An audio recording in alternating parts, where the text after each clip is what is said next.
또한 네브라스카 의과대학이 수백 명의 노인들을 대상으로 조사한 것에 따르면 타인과 친밀한 관계를 맺고 있는 사람들이 면역력은 더 높고 콜레스테롤 수치는 더 낮았다.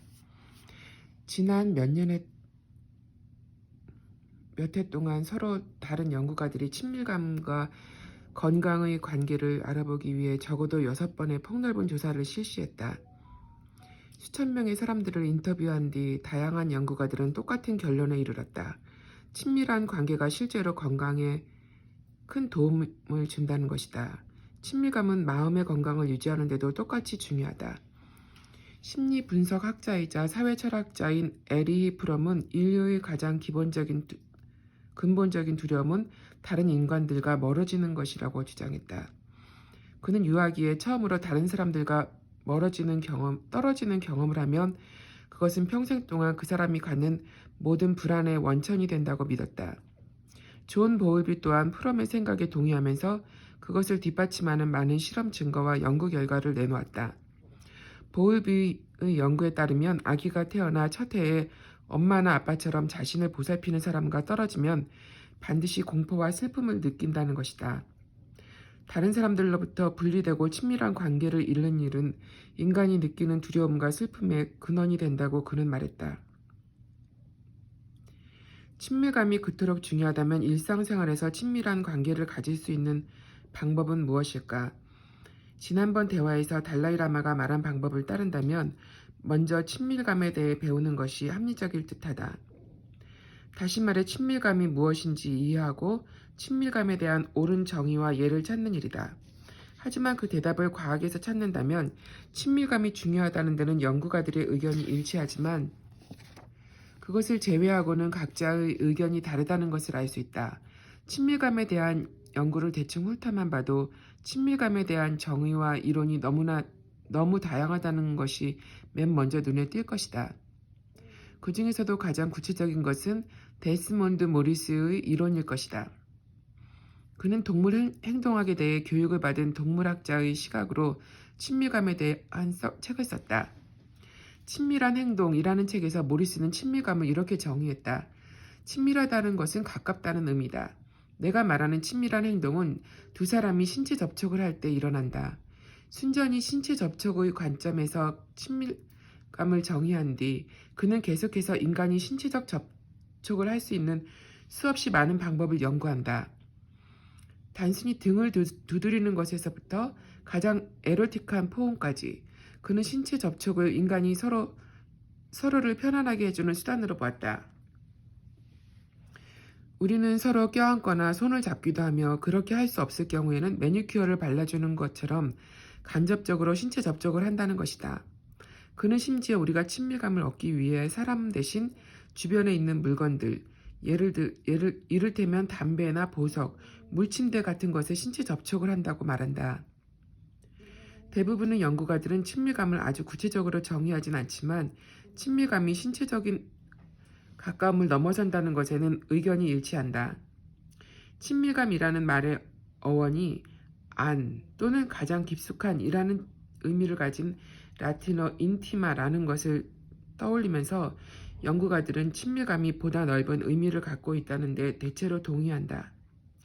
친밀감을 주제로 여러 권의 책을 쓴 댄 메가담스 박사도 친밀함을 넓은 의미로 이해한다. 그는 친밀함을 이렇게 정의하고 있다. 누군가와 가까워지려는 소망은 자신의 가장 깊은 자아를 다른 사람과 나누려는 소망이다. 친밀감에 대한 정의는 여기서 끝나지 않는다. 데스몬드 모리스의 의견에 반대하는 토마스 패트릭 말론과 패트릭 토마스 말론이라는 정신과 의사가 있다. 아버지와 아들 관계인 두 사람은 친밀한 관계를 위한 기술이라는 책에서 친밀감을 두 존재의 연결성으로 정의한다.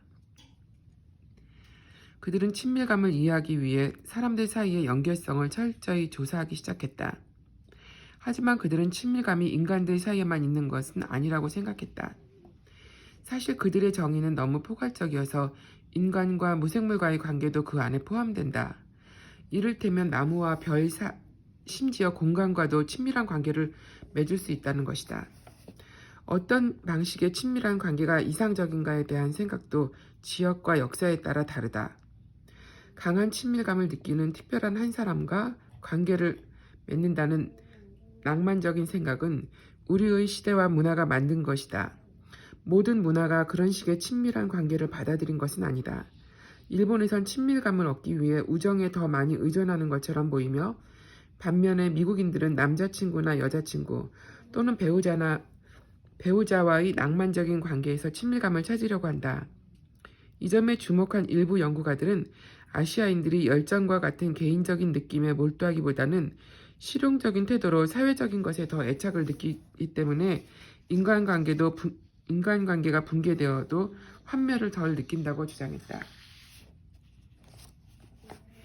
여러 문화 속에서 친밀감이 다양하게 나타나는 것과 함께 친밀감에 대한 사람들의 생각 또한 시대에 따라 극적으로 변했다. 영국 식민지 시절의 미국인들은 일반적으로 지금보다 신체적으로 훨씬 가깝고 친밀한 관계를 갖고 있었다. 당시에는 가족들은 물론 낯선 사람들까지도 가까운 공간에서 함께 생활하며 한 방에서 같이 잠을 잤다. 또한 목욕하고 먹고 잠자는 공간까지 함께 이용했다. 하지만 당시 남편과 아내 사이의 일상적인 의사소통 수준은 오늘날보다는 상당히 형식적이었다. 그것은 오늘날 친지나 이웃들끼리 이야기하는 방식과 별로 다르지 않았다. 하지만 불과 100년 만에 사랑과 결혼은 대단히 낭만적인 것이 되었고, 사랑하는 연인은 서로에게 친밀한 표현을 해야 하는 것으로 생각되었다.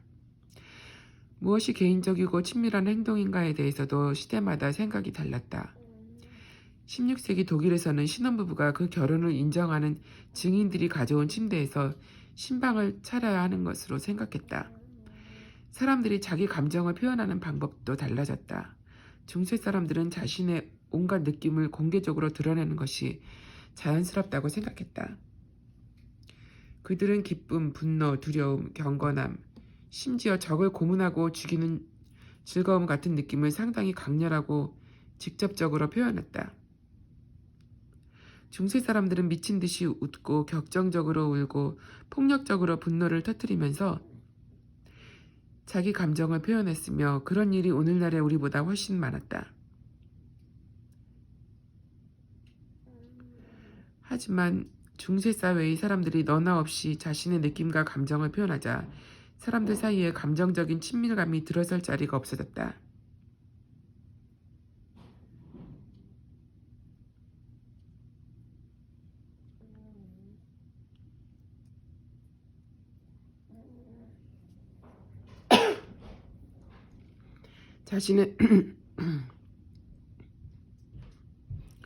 자신의 모든 감정을 무분별하게 털어놓는다면 특별히 가까운 사람에게 표현할 개인적인 느낌이 남아있지 않을 것이다.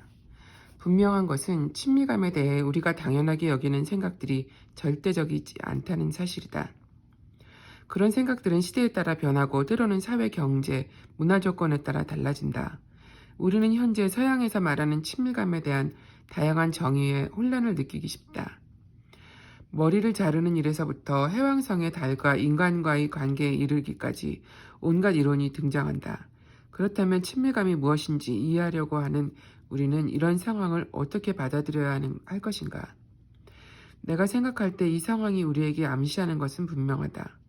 인간의 삶은 믿을 수 없을 만큼 다양하고 사람들이 친밀감을 경험하는 방식도 무수히 많다. 이런 깨달음은 우리에게 큰 기회를 준다. 지금 이 순간 우리는 친밀감을 느낄 수 있는 무한한 자원을 갖고 있다는 것이다. 친밀감은 우리 주변 모든 곳에 있는 것이다. 오늘날 많은 사람들은 자신의 삶에서 무엇인가 빠진 듯한 느낌에 시달리고 친밀한 관계를 갖지 못해 심한 고통을 겪는다. 특히 고통스러운 경우는 낭만적인 관계를 맺을 사람이 없이 인생의 한때를 살아가거나 관계를 맺은 사람에 대한 열정이 식을 때다. 우리 문화에는 열정적이고 낭만적인 관계 속에서 친밀감이 가장 깊어진다는 관념이 널리 퍼져 있다. 이것은 다른 사람들과 구별되는 특별한 누군가와 관계를 맺는 것을 뜻한다. 이런 생각을 가지면 우리는 매우 좁은 시각으로 친밀감을 이해하게 되고 친밀감을 줄 수 있는 또 다른 것들로부터 멀어질 수 있다. 또한 특별한 누군가가 없을 경우엔 매우 비참하고 불행한 느낌을 가질 수 있다. 하지만 우리는 이런 상황을 피할 수 있는 방법을 마음 안에 갖고 있다. 삶 속에서 우리를 둘러싼 모든 것들이 우리와 가까운 관계에 있다고 느끼면서 과감하게 생각의 폭을 넓히기만 하면 된다. 이렇게 친밀감을 넓게 이해하면 우리는 마음의 문을 열고 새롭고도 똑같은 만족을 얻을 수 있는 수많은 인간관계를 발견할 수 있다. 나는 이런 생각을 하면서 처음 달라이라마와 외로움에 대해 얘기했던 일을 떠올렸다. 내가 우연히 신문에 난 짝짓기 광고를 보면서 시작된 대화 말이다. 그 광고를 생각하니 한 가지 궁금증이 일었다. 그 사람들이 광고 문안을 작성하며 그들의 삶에 낭만을 가져다주고 외로움을 몰아내줄 적당한 말을 찾고 있는 그 순간에 그들 중 얼마나 많은 사람들이 이미 친구나 가족 또는 동료들에게 둘러싸여 있었을까? 또한 진실하고 깊은 만족을 주는 가능성을 가진 관계에 둘러싸여 있었을까? 모르긴 해도 그들 중 많은 사람들이 이미 그런 관계를 갖고 있었을 것이다. 우리가 삶에서 추구하는 것이 행복이라면 친밀감은 행복한 삶을 위한 중요한 요소다. 따라서 되도록 많은 사람들과 친밀한 관계를 갖는 것이 좋다고 여기면서 사는 것이 분명히 합리적인 삶의 방식이다. 달라이라마가 바람직하게 생각하는 친밀감은 많은 사람들, 다시 말해 가족, 친구, 심지어 낯선 사람에게까지도 기꺼이 마음을 열고 모두 같은 인간 존재라는 생각 속에서 그들과 진실하고 깊은 관계를 맺는 일이다. 사랑한다는 것, 변치 않는 관계를 만들기 위해서는 애정과 자비심, 그리고 서로 존중하는 마음으로 관계를 맺어야 한다. 그럴 때 우리는 연인이나 배우자뿐 아니라 친구와 친척, 낯선 사람과도 깊고 의미 있는 관계를 맺을 수 있다. 어느 날 오후 달라이라마가 강연을 끝낸 뒤 나는 우리가 매일 만나기로 한 시간에 맞춰 호텔에 도착했다. 내가 약속 시간보다 약간 일찍 도착하자 방 앞에 있던 수행원이 조심스럽게 복도로 걸어나와 달라이라마가 지금 방문객을 맡고 있어서 조금 시간이 걸릴 거라고 말했다. 그때 내가 종종 앉아있던 복도 근처의 한 장소가 생각났다. 나는 그곳에서 우리의 만남을 위해 준비한 메모를 검토하며 시간을 보낼 수 있었다. 그것은 또한 경호원들의 의심스런 눈길을 피하는 방법이기도 했다. 달라이라마의 경호원들은 잡지가 놓인 선반을 어슬렁거리는 학생을 주시하는 가게 점원처럼 나를 쳐다보곤 했던 것이다. 잠시 뒤 문이 열리면서 옷을 잘 차려입은 중년 부부가 모습을 드러냈다. 낯익은 얼굴이었다. 나는 며칠 전 누군가의 소개로 그들과 잠깐 인사를 나눈 일이 생각났다. 부인은 굉장한 유산을 상속받은 여자였고 남편은 엄청난 부자이다 힘있는 맨하탄의 변호사라는 사실을 난 알고 있었다. 우리는 서로를 소개하며 겨우 인사말 정도만 나누었지만 그들은 나에게 참을 수 없을 만큼 거만한 인상을 주었다. 그들이 달라이라마의 호텔방에서 나오는 순간 나는 놀라운 변화를 눈치챘다. 거만하고 잘난치 않은 표정이 사라지고 두 사람의 얼굴엔 부드럽고 다정한 느낌이 가득했다. 그들은 마치 두 명의 어린아이처럼 보였다. 그들의 얼굴에선 눈물이 하염없이 흘러내리고 있었다. 달라이라마가 다른 사람에게 미치는 영향이 언제나 극적인 것은 아니지만 사람들이 그를 대하고 나면 언제나 감정의 변화를 일으킨다는 건 난 알고 있었다. 그는 어떤 계층의 사람과도 공감대를 형성하고 그들이 감정에 깊고 의미 있는 변화를 일으키는 능력을 갖고 있었다. 나는 그런 모습을 보면서 끊임없이 감탄하지 않을 수 없었다.